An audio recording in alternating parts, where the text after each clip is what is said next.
अस्सलाम वालेकुम नाजरीन। ड्रामा सीरियल कफ़ारा की नेक्स्ट एपिसोड में आप देखेंगे सालार के वालिदैन तो ऐसी शातिर चालें चल रही हैं कि ये सितारा खुद ही उनके शिकंजे में आ फंसी है।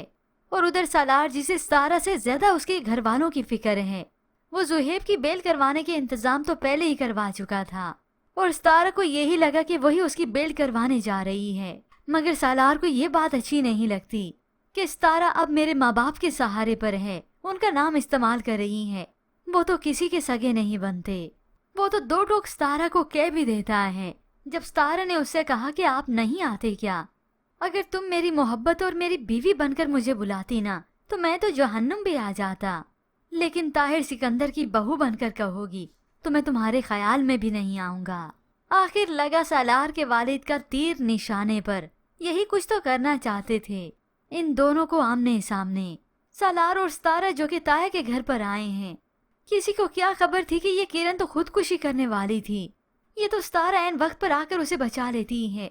किरण क्या हो गया, पागल तो नहीं हो गई? चिल्लाने की आवाज सुनकर सभी वहां पर आ गए तो किरण रोते हुए कहती है, इसीलिए तो मैं खुद को खत्म करना चाहती थी, क्योंकि मैं जानती हूँ कि मैंने सबके सर झुका दिए। तो सालार उसे कहता है, किसने कह दिया कि तुमने सबके सर झुका दिए?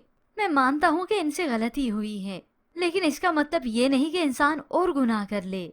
लोगों से डरोगी ना तो कल को तुम्हारी अम्मी तुम्हारे अब्बू इसी तरह से खुदकुशी करने की कोशिश करेंगे। सालार तो किरण को समझाता है कि वो लोगों की परवाह ना करे, क्योंकि लोग किसी को जीने नहीं देते।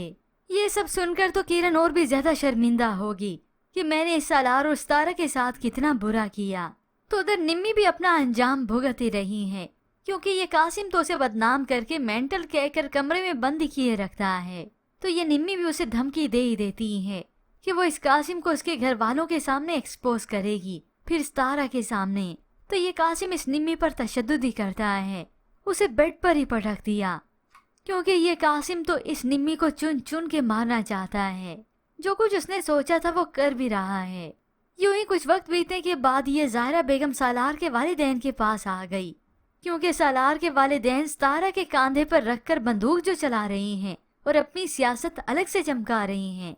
सालार और सितारा इतने दिनों के बाद इकट्ठे नजर आए और यहाँ पर आए तो शोरो गुल की आवाज थी। तभी ये सितारा ही आकर ज़ाहिरा बेगम को जवाब पे जवाब देती चली गई। ये सुनकर ज़ाहिरा बेगम को तो और ज्यादा गुस्सा आ जाता है। इसकी हिम्मत कैसे हुई मुझे कोर्ट में घसीटेगी? और तभी सितारा फिर से इस्तेमाल करती अपनी ये पावर, मैं इनकी बहू हूँ। ये सुनकर तो सालार को बिल्कुल भी अच्छा नहीं लगता। तो ज़ाहिरा बेगम तो सितारा से कह देती है कि ये बड़ों का मामला है, बेहतर होगा कि वो इस मामले से दूर ही रहे। मगर सितारा कहाँ दूर रहेगी, क्योंकि वो तो सालार के वालिद की बातों के झांसे में आ चुकी है।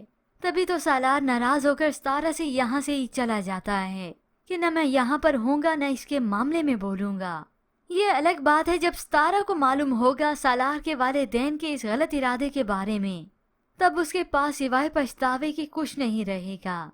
और होप सो तब सितारा खुद ही मान जाए कि सालार और मैं अलग घर में ही शिफ्ट हो जाते हैं। तो खैर व्यूअर्स, आपको क्या लगता है, क्या इस बेवकूफ़ी की इंतहा को सितारा जब पहुंचेगी तो क्या उसके सामने हकीकत आएगी सालार के वालिदैन की? मज़ीद ड्रामा रिव्यूज़ के लिए आप देखते रहिए उर्दू टीवी।